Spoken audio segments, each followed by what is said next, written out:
So hello guys, welcome back to my channel. Recently आपने एक चीज़ notice करी होगी नोकिया के फ़ोन्स के साथ कि वो काफ़ी अच्छा परफॉर्म नहीं कर रहे हैं।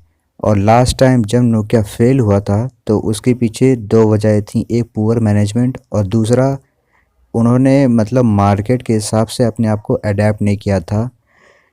उन्होंने विंडोज़ फ़ोन को यूज़ किया जबकि उन्हें एंड्रॉयड स्मार्टफ़ोन यूज़ करना चाहिए था। खुद की एक नया ब्रांड सेटअप करने के चक्कर में वो अपने पैर पे कुल्हाड़ी मार के ख़त्म हो गए। ये यहाँ पे नोकिया हारी थी लास्ट टाइम पे। अब मैं आपको कुछ रीज़न्स देता हूँ कि क्यों नोकिया फिर से फेल हो जाएगी अगर वो अपने कुछ पॉइंट्स को इम्प्रूव नहीं करती है। तो अगर आप एक नोकिया फ़ैन बॉय हैं जैसा कि मैं, तो आप बहुत ही ज़्यादा डिसअपॉइंटेड हो गए नोकिया के जो रीसेंट स्मार्टफोन्स आ रहे हैं। लास्ट टाइम जब कोई अच्छा स्मार्टफोन नोकिया की तरफ से देखने को मिला था वो था नोकिया 8.1 और नोकिया 6.1 प्लस और नोकिया 7 प्लस। ये तीन स्मार्टफोन ऐसे स्मार्टफोन्स थे जिन्हें देख के हमें लगता था कि हाँ भाई, नोकिया कुछ अच्छा कर रहा है। अदरवाइज़ इन्होंने जितने भी अभी तक स्मार्टफोन लेके आए हैं कुछ खास नहीं है इनके बीच में। अगर आप इस बात से एग्री करते हैं तो प्लीज़ आप भी कमेंट बताना, ठीक है। मैं अब बताता हूँ पॉइंट्स कुछ, ठीक है। फर्स्ट ऑफ ऑल हम लोग बात करते हैं प्रोसेसर के बारे में। तो प्रोसेसर एक बहुत ही इम्पॉर्टेंट पार्ट होता है किसी भी स्मार्टफोन का। प्रोसेसर डिसाइड करता है कि आपका स्मार्टफोन कितना दिन चलेगा। यहाँ पे हम बात कर रहे हैं साल में। तो अगर आपके फ़ोन में पुराना प्रोसेसर होगा तो लॉन्ग टर्म बेसिस पे आपको ज़्यादा प्रॉब्लम फेस करने को मिलेंगी। तो नोकिया के जितने भी स्मार्टफोन इस समय आ रहे हैं वो पुराने प्रोसेसर्स के साथ आते हैं, कम पावरफुल प्रोसेसर्स आते हैं, जो कि काफ़ी बड़ा रीज़न है जो कि जिसकी वजह से लोग नोकिया के फ़ोन नहीं खरीदते हैं। और दूसरा पॉइंट है bad price to performance ratio. तो जैसा कि मेरा जो पहला पॉइंट था ये उसी पॉइंट को एकदम सेटिस्फाई करता है कि जो नोकिया के स्मार्टफोन्स की जो प्राइस होती है वो उसके स्पेक्स को जस्टिफाई नहीं करती है, जिस वजह से जो पीपल होते हैं जो जाते हैं स्मार्टफ़ोन ख़रीदने के लिए वो नोकिया का स्मार्टफ़ोन स्किप कर देते हैं इस वजह से, क्योंकि जितनी वो प्राइस पे करते हैं उस हिसाब से उन्हें कोई भी परफॉर्मेंस या फिर स्पेक्स वैसे नहीं देखने को मिलते हैं। और जो थर्ड पॉइंट है कि नॉट कम्पीटिंग विद अदर्स, ये काफ़ी इम्पॉर्टेंट पॉइंट है, समझिएगा इस बात को। तो जनरली जो एप्पल की थिंकिंग होती है, यहाँ पे एप्पल की बात कर रहे हैं, ठीक है। तो एप्पल जब अपने प्रोडक्ट्स को बनाता है तो वो एज्यूम करता है कि वो मार्केट का किंग है और वो प्रोडक्ट्स जो भी बनाएगा वो सबसे बेस्ट बनाता है। और अगर आपने उसकी प्रेस जब लॉन्च इवेंट देखा होगा तो वो अपने फ़ोन्स को मार्केट के दूसरे फ़ोन्स के साथ कंपेयर नहीं करते हैं, वो अपने फ़ोन्स को अपने लास्ट जनरेशन फ़ोन्स के साथ कंपेयर करते हैं। एक तरह से दिखाते हैं कि हाँ देखिए हम हैं कुछ। इसको कहते हैं एप्पल थिंकिंग। तो नोकिया भी शायद इसी चीज़ को यूज़ करना चाहता है। एप्पल थिंकिंग वाली पॉइंट ये है इसके अंदर कि वो नोकिया के जो फ़ैन बॉयज़ थे, जो नोकिया का नाम सुन के नोकिया के प्रोडक्ट्स खरीदते थे, उनको टारगेट कर रहा है। उस पॉइंट को यूज़ करके अपने प्रोडक्ट्स बेचना चाह रहा है, जो कि काफ़ी गलत बात है।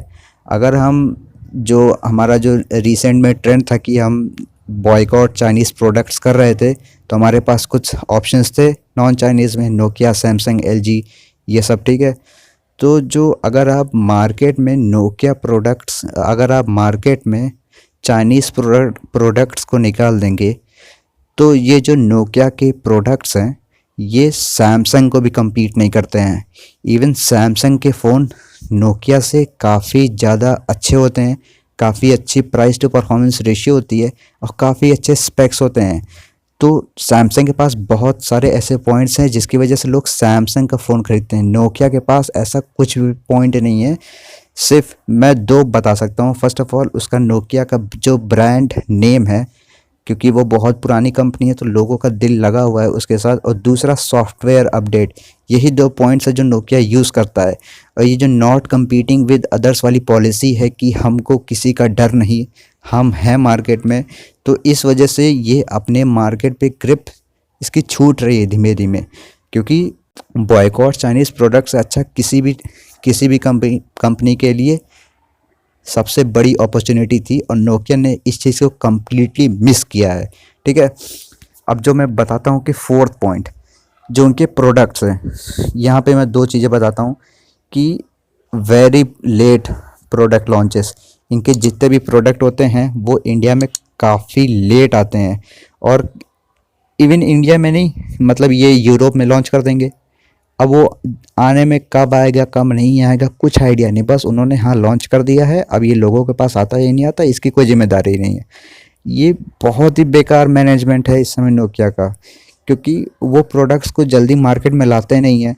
फिर इनके जो प्रोडक्ट्स होते हैं इतने लेट लॉन्च होने की वजह से वो जिस टाइम किसी भी पर्टिकुलर कंट्री में आते हैं वो आउटडेटेड हो जाते हैं। जो अदर कंपनीज़ हैं वो उस मतलब उस टाइम में अपडेटेड हार्डवेयर के साथ प्रोडक्ट्स लाती हैं। तो अगर कोई बंदा होगा जिसके पास मतलब जो स्मार्टफोन खरीदने जा रहा है, तो वो क्यों किसी एक ऐसे स्मार्टफोन को ख़रीदेगा जो कि पुराना होगा, खुद ही सोचो।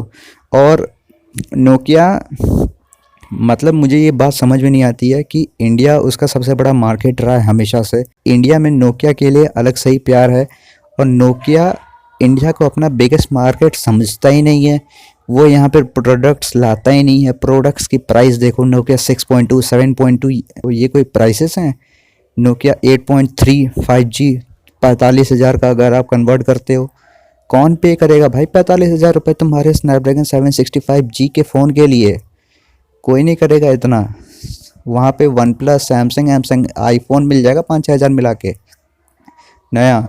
तो ये बहुत ही बेकार थिंकिंग है, बहुत ही मतलब बेकार सिस्टम इस समय चल रहा है। अगर नोकिया इसी चीज़ को कंटिन्यू करता रहेगा तो मुझे नहीं लगता नोकिया आगे सक्सीड करेगा, क्योंकि ये इसकी मतलब गिरावट होती जा रही है धीमे धीमे।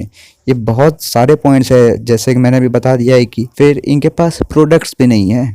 सो आई होप आपको ये बात समझ में आ गई होगी। अगर आपको कुछ ऐसे पॉइंट्स लगे जो आप जिससे आप एग्री डिसएग्री करते हैं तो प्लीज़ कमेंट में बताना, और लाइक डिसलाइक आपके हाथ में है, जैसा भी आपको पसंद आए आप कर सकते हैं।